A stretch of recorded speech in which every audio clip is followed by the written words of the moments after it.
మన హిందువులు ప్రతి సంవత్సరం దాదాపుగా 50కి పైగానే పండుగలు జరుపుకుంటూ ఉంటారు. అయితే ఇందులో కొన్ని పండుగలు మాత్రం మన ఇంట్లో కుటుంబ సభ్యులతోనూ బంధుమిత్రులతోనూ జరుపుకుంటూ ఉంటారు. ఒక్క వినాయక చవితి మాత్రమే ప్రతి వీధిలోనూ వినాయకుని విగ్రహాలు పెట్టి దాదాపుగా 3 రోజుల నుంచి 10 రోజుల వరకు ఆ వీధులలోని ప్రతి ఒక్కరూ ఒక కుటుంబంలోని వ్యక్తులుగా మారి ఎంతో అంగరంగ వైభవంగా అందరూ కలిసి పండుగను జరుపుకుంటారు. అయితే ఈ రోజుటి ఈ వీడియోలో వినాయక చవితి రోజున చంద్రుడిని చూడకూడదని చాలామంది పండితులు పెద్దలు చెబుతుంటారు. కానీ ఆ రోజు ఎందుకు చంద్రుడిని చూడకూడదు, చూస్తే ఏమవుతుంది, దీంతో పాటు వినాయక స్వామి యొక్క జన్మ రహస్యం ఏమిటి, ప్రత్యేకంగా ఈ వినాయక చవితి రోజున పండుగను జరుపుకోవడానికి కారణమైన ఒక అద్భుతమైన కథను ఈ వీడియోలో చాలా క్లుప్తంగా వివరించబోతున్నాను. అందువలన ఈ వీడియోని ఎక్కడ కూడా స్కిప్ చేయకుండా దయచేసి పూర్తిగా చూడండి ఫ్రెండ్స్. మరి ఇంకెందుకు ఆలస్యం, let's start our today's episode.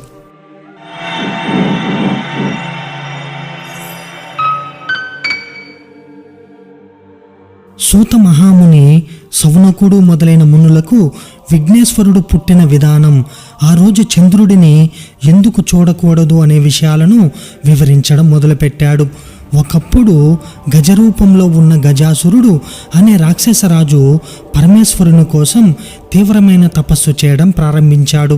అతని తపస్సుకు మెచ్చిన పరమేశ్వరుడు ప్రత్యక్షమై ఏదన్నా వరం కోరుకోమంటాడు. అప్పుడు గజాసురుడు, స్వామి, మీరు ఎప్పుడూ నా ఉదరం లోపలే ఉండాలి అని కోరుకుంటాడు. మహేశ్వరుడు అతని కోరిక తీర్చేందుకోసం గజాసురుడి పొట్ట లోపలికి ప్రవేశించి అక్కడే ఉండడం మొదలుపెట్టాడు. ఇదిలా ఉండగా కైలాసంలో ఉన్న పార్వతీదేవి భర్త గురించి తెలియక అన్ని చోట్ల వెతుకుతూ కొంతకాలానికి శివుడు గజాసురుడి పొట్టలో ఉన్నాడని తెలుసుకుంటుంది. కానీ శివుడిని ఏ విధంగా బయటకు రప్పించాలో తెలియక ఎంతో బాధపడి చివరికి విష్ణుమూర్తిని ప్రార్థించి తన భర్త విషయం చెప్తుంది. ఓ మహానుభావ, పూర్వం భస్మాసురుని బారి నుంచి నా భర్తను కాపాడి నాకు ఇచ్చావు.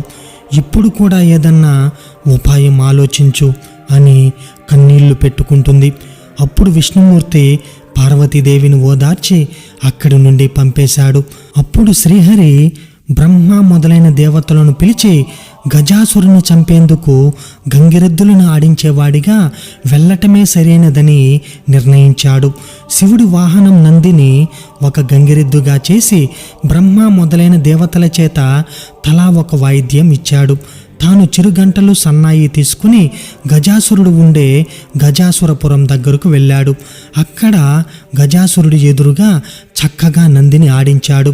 ఆ గంగిరెద్దు ఆట చూసి గజాసురుడు ఆనందంతో, మీకు ఏం కావాలో కోరుకోండి, నేను ఇస్తాను అని చెప్పాడు. అప్పుడు శ్రీహరి, ఇది శివుడి వాహనమైన నంది, శివుడిని వెతికేందుకే ఇక్కడికి వచ్చింది కాబట్టి శివుడిని ఇవ్వు అని కోరాడు. ఆ మాటలకు నిర్ఘాంతపడిన గజాసురుడు గంగిరెద్దులను ఆడించేందుకు వచ్చిన వాడు సాక్షాత్తు శ్రీహరి అని తెలుసుకుని తనకు చావు తప్పదని అర్థం చేసుకుంటాడు. అప్పుడు తన పొట్ట లోపల ఉన్న శివుడిని, నా శిరస్సు అందరికీ పూజనీయంగా ఉండాలి, నా చర్మం నువ్వు ధరించాలి అని కోరుకుంటాడు. తర్వాత తనను చంపేందుకు శ్రీహరికి అనుమతి ఇచ్చాడు. నంది తన కొమ్ములతో గజాసురుని పొట్ట చీల్చగా లోపలి నుంచి శివుడు బయటకు వచ్చాడు. హరి శివుడితో, చెడ్డవారికి ఇలాంటి వరాలు ఇవ్వకూడదు, ఇస్తే పాముకు పాలు పోసినట్టే అవుతుందని చెప్పాడు. తర్వాత బ్రహ్మ ఇతర దేవతలకు వీడ్కోలు పలికి తాను కూడా వైకుంఠానికి వెళ్ళిపోయాడు. శివుడు కైలాసానికి వెళ్ళిపోయాడు. కైలాసంలో ఉన్న పార్వతీదేవి శివుడు వస్తున్నాడన్న వార్త విని తలస్నానం చేయాలని నిర్ణయించుకుని నలుగుపిండితో ఒక పిల్లవాడిని తయారు చేసింది. అతనికి ప్రాణం పోసి గుమ్మం ముందు ఉంచింది. స్నానం చేసిన తర్వాత నగలతో అలంకరించుకుని శివుడి కోసం ఎదురు చూడడం మొదలుపెట్టింది. ఇదిలా ఉండగా శివుడికి లోపలికి వస్తుండగా గుమ్మంలో ఉన్న పిల్లవాడు అడ్డు చెప్పాడు. కోపం తెచ్చుకున్న శివుడు త్రిశూలంతో ఆ బాలుడి కంఠం నరికాడు. లోపలికి వెళ్ళిన శివుడికి పార్వతీదేవి ఎదురుగా వచ్చి పూజించి కూర్చోబెట్టి మాట్లాడుతుండగా గుమ్మంలో ఉన్న పిల్లవాడి ప్రస్తావన వచ్చింది. అప్పుడు శివుడు తాను చేసిన పనికి బాధపడి తాను తీసుకువచ్చిన గజాసురుడి శిరస్సును ఆ బాలుడికి అతికించి ప్రాణం పోశాడు. అతనికి గజాననుడు అనే పేరు పెట్టి పెంచుకోవడం ప్రారంభించారు. గజాననుడు కూడా భక్తితో తల్లిదండ్రులకు సేవలు చేయసాగాడు. అనింద్యుడు అనే ఎలుకను వాహనంగా చేసుకుని తిరగడం మొదలుపెట్టాడు. కొంతకాలానికి పార్వతీ పరమేశ్వరులకు కుమారస్వామి పుట్టాడు. అతడు మహావీరుడు. నెమలి అతని వాహనము. ఒకరోజు దేవతలు, మునులు, మానవులు పరమేశ్వరుణ్ణి సేవించి విఘ్నములకు ఒక అధిపతిని ఇవ్వండి అని కోరుతారు. తాను పెద్దవాడు కాబట్టి ఆ నాయకత్వ పదవి తనకే ఉండాలని గజాననుడు కోరాడు. గజాననుడు పొట్టిగా ఉంటాడు. తగిన అర్హతలు లేవు కాబట్టి ఆధిపత్యం తనకే ఇవ్వాలని కుమారస్వామి తండ్రిని కోరాడు. శివుడు వారితో, మీలో ఎవరు 3 లోకాల్లోని పుణ్యనదుల్లో స్నానం చేసి ముందుగా నా దగ్గరికి వస్తారో వారికి ఆధిపత్యం ఇస్తాను అని చెప్పాడు. కుమారస్వామి తన నెమలి వాహనం మీద ఎక్కి వేగంగా ముల్లోకాలు తిరగడానికి వెళ్ళిపోయాడు. గజాననుడు బాధపడుతూ తండ్రి దగ్గరికి వెళ్ళి నమస్కరించి, అయ్యా, నా గురించి తెలిసి కూడా ఈ విధంగా చెప్పడం మీకు న్యాయమేనా? మీ పాదసేవకుడిని, నా యందు దయచూపి తగిన ఉపాయం చెప్పండి అని కోరుకున్నాడు. అప్పుడు శివుడు నారాయణ మంత్రం జపిస్తూ 3 సార్లు మా చుట్టూ ప్రదక్షిణ చేయాలి. ఇది అన్ని తీర్థాలలో తిరిగిన స్నాన ఫలితాన్ని ఇస్తుంది అని చెప్పాడు. అప్పుడు వినాయకుడు అదే విధంగా చేశాడు. ఆ మంత్ర ప్రభావం వల్ల గంగా నదిలో స్నానమాడేందుకు వెళ్ళిన కుమారస్వామికి తనకంటే ముందుగానే గజాననుడు ఆ నదిలో స్నానమాడి తనకు ఎదురుగా వస్తున్నట్టు అనిపించింది. అతనికి 3,50,00,000 నదుల్లో కూడా తనకంటే ముందుగానే గజాననుడు స్నానం చేస్తున్నట్టు కనిపించాడు. ఇది చూసి ఆశ్చర్యపోయి కైలాసానికి వెళ్ళి తండ్రి దగ్గర ఉన్న అన్నను చూసి నమస్కరించి తన బలాన్ని తిట్టుకుని, తండ్రి, అన్నగారి మహిమ తెలియక ఆ విధంగా అన్నాను, క్షమించి ఆ ఆధిపత్యం అన్నగారికే ఇవ్వండి అని ప్రార్థించాడు.